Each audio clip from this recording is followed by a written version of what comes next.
Hey, are you ready to make a bold and spooky bat painting that pops off the page?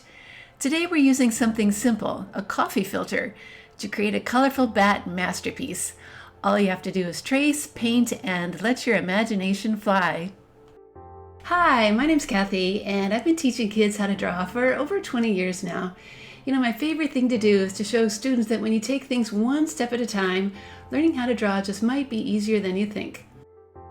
For this project, you'll need watercolor paint, I like the liquid kind, a thick and regular permanent black marker, paintbrush, and coffee filter, which, by the way, I like to flatten with an old iron.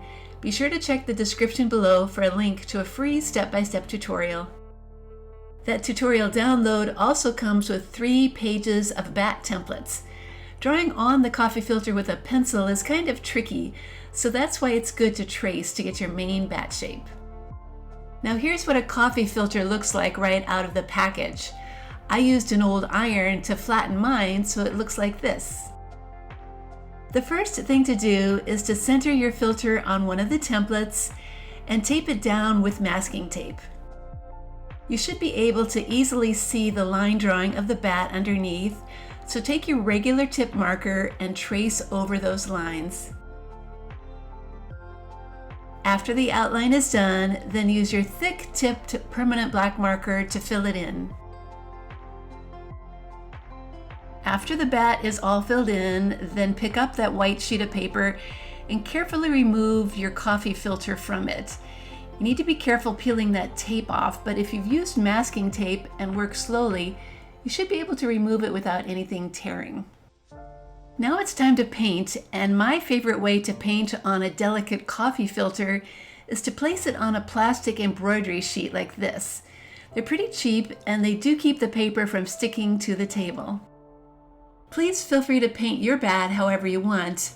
I'm going to start with a yellow outline around my bat, and don't worry about any of those lines that are showing through from the background. They're going to disappear by the time the painting is dry. The next color I'm bringing out is orange, and I'm going to fill in the background with it. You'll see that the filters love to absorb the color, and it spreads pretty far, so work slowly because it may spread more than you think. For a final touch, I think I'll add a red ring around the outside edge of my painting. So again, you don't need very much. It does spread really quickly. After your bat painting is finished, I recommend peeling it off the embroidery mesh and placing it on a sheet of copy paper to let it dry. Here's a final look at my bat painting, all dry and finished. I hope you saw just how fun it can be to draw and paint on coffee filters. They pack a punch of color without costing much at all. Hey, if you enjoyed this bat painting, then hop over to my website, Art Projects for Kids, where you'll find more fun Halloween tutorials. There's a spooky spider and a haunted house painted with coffee. I hope you check them out too, and I hope you keep on drawing and painting.